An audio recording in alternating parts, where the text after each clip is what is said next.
Three town ప్రాంత ప్రజల దాహర్తిని తీర్చినటువంటి check dam, three town ప్రాంతంలో ఉన్నటువంటి సాగు భూములకి నీళ్లు అందించినటువంటి చెక్ డ్యామ్ని ఇవాళ ఖమ్మం శాసనసభ్యులు ఇక్కడ ఉన్నటువంటి మంత్రివర్యులు తుమ్మల నాగేశ్వరరావు గారు దారుణంగా అడ్డగోలుగా 7,50,00,000 ప్రజాధనాన్ని వృధా చేస్తూ ఇవాళ ఇక్కడ ఈ చెక్ డ్యామ్ను కూలగొట్టడం జరిగింది. ముంపు పేరుతోటి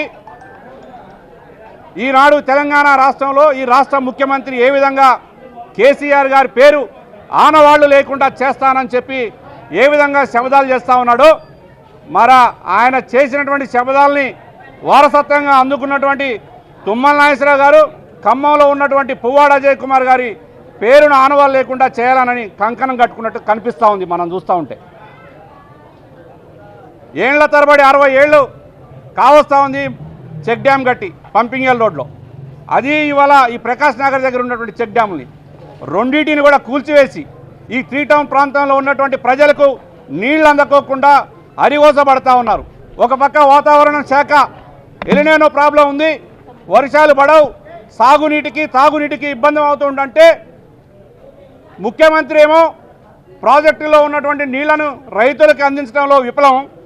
ఇవాళ ఇక్కడ ఉన్నటువంటి మంత్రి ఏమో ప్రజలకు మంచినీళ్ళు అందించడంలో విఫలమయ్యే విధంగా ఇవాళ చెక్ డ్యాములను కూలగొడతా ఉన్నాడు.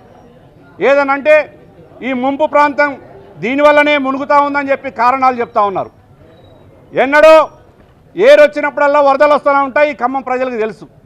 వాటి అన్నిటినీ 60 సంవత్సరాలు 70 సంవత్సరాలు పాలించినటువంటి కాంగ్రెస్ ప్రభుత్వానికి సోయి లేకపోయినా 10 సంవత్సరాల పాలనలో కేసీఆర్ గారు ఇక్కడ ఉన్నటువంటి మంత్రిగా పనిచేసినటువంటి పువ్వాడ అజయ్ కుమార్ గారు ఈ ఖమ్మం ప్రజల్ని ఈ మున్నేరు ప్రవాహిక ప్రాంతం చుట్టుపక్కల ఉన్నటువంటి పేదల్ని కాపాడటం కోసం ఆనాడే 600-700 కోట్ల రూపాయలని మరి వెచ్చించి మున్నేరుకు ఇరువైపులా సీసీ వాళ్ళు నిర్మించాలని నిధులు పట్టుకురావడం జరిగింది.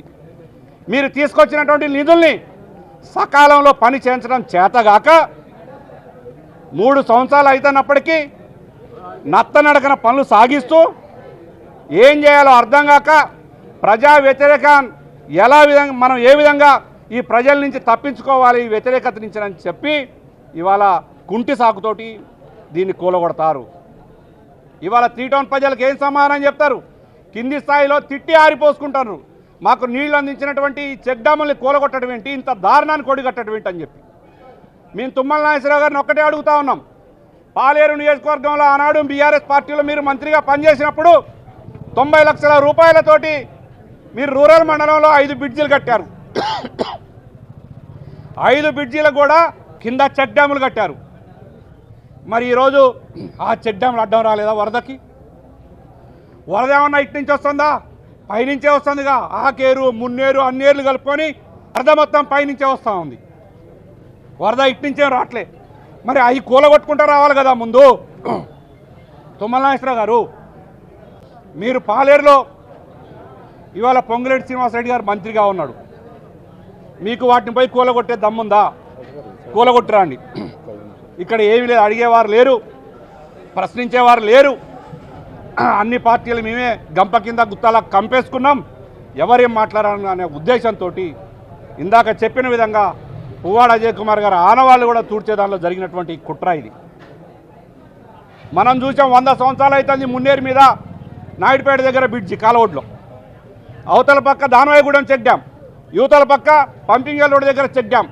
ఈ 2 చెక్ డ్యాముల మీద కట్టినటువంటి బ్రిడ్జి 100 సంవత్సరాలైనటువంటి బ్రిడ్జి చెక్కు చెదరలే. ఈరోజు దేనివల్ల ఏం కూలుతాయని చెప్పి చెక్ డ్యామ్ను గొలగొట్టారు. మీ చేతనైతే సకాలంలో సీసీ వాళ్ళ సైడ్ నిర్మాణం చేయండి, ప్రజలకు ఇబ్బందులు లేకుండా చేయండి.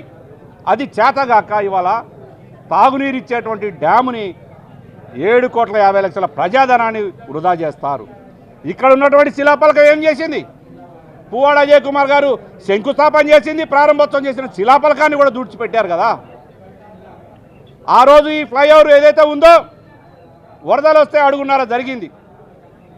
ఇది 2009లో మీరు ఎమ్మెల్యేగా ఉన్నప్పుడు మీరు కట్టిన ఫ్లైఓవర్ ఏది? ఆ రోజు పదవీకాలం అయిపోతూ ఉంది, మళ్ళీ ఎలక్షన్లు వస్తే ఏం జరిగిద్దో అన్నట్టు ఆలోచన మీద 9 నెలల్లో కాంట్రాక్టులను ఉరికిచ్చి మరీ కట్టించిన ఫ్లైఓవర్. ఆ రోజు మీతోటే ఉన్నాం కదా మేము, ఓపెనింగ్ కూడా మీతో పాటే ర్యాలీగా ఆ రోజు టీడీపీలో ఉండి ర్యాలీగా నడుచుకుంటూ ఉరుకులు తీస్తూ మీ జీప్ ముందు వచ్చినాం మేము. నాణ్యత లేక ఇది కట్టారా? దీన్ని కప్పిపుచ్చుకోవడం దాన్ని కూలగొట్టారా? మీరే ప్రజలకు సమాధానం చెప్పాలి. ఈ 7,50,00,000 ప్రజాధనాన్ని వృధా చేసినందుకు మీరు సమాధానం చెప్పాలి ప్రజలకి. డిజాస్టర్ మేనేజ్మెంట్కి కలెక్టర్ చైర్మన్గా ఉంటే ఇరిగేషన్ అధికారులు అయ్యా అది ఎటువంటి అడ్డం లేదు, దాన్ని కూలగొట్టకూడదని చెప్తే వాళ్ళ నివేదిక అడిగితే వాళ్ళు ఈ విధంగా చెప్పారు. చైర్మన్గా ఉన్నటువంటి కలెక్టర్ని అడ్డం పెట్టుకొని ఆయన మెడ మీద కత్తి పెట్టి కూలుస్తావా లేదా అని చెప్పి ఈరోజు కూలగొట్టినటువంటి పరిస్థితి. ఇంతటి దారుణానికి ఒడిగట్టాల్సిన అవసరం ఏంది? బీఆర్ఎస్ పార్టీ చూస్తూ ఊరుకోదు. మీరు చేస్తున్నటువంటి ఒక్కొక్క దౌర్జన్యాన్ని ఎలిగెత్తి ప్రజలకు చాటి చెప్పే దానిలో ఇవాళ ఈ గులాబీ జెండా వేసుకున్న ప్రతి సైనికుడు రోడ్డు ఎక్కడానికి సిద్ధంగా ఉన్నారు. మీరు పెట్టే అక్రమ కేసులకి బెదిరింపులకి లొంగేటోడు ఎవ్వడు లేడు. ఖచ్చితంగా ఉద్యమం చేస్తాం. తిరిగి ఆ చెక్ డ్యామును నిర్మించేంత వరకు కూడా బీఆర్ఎస్ పార్టీ ఉద్యమం చేస్తుంది ప్రజల పక్షాన చెప్పి తెలియజేస్తూ జై తెలంగాణ, జై తెలంగాణ. ఈరోజు ఖమ్మం 3 టౌన్లోని ప్రకాష్ నగర్ చెక్ డ్యామ్ మరియు కొన్ని ఏళ్ల క్రితం కట్టినటువంటి pumping well road check dam ఈ రెండు కూడా ధ్వంసం చేయడంతో ఈరోజు బీఆర్ఎస్ పార్టీ నిరసన తెలియజేయడానికి ఇక్కడికి రావడం జరిగింది. ఇది చాలా దురదృష్టకరమైన సంఘటన.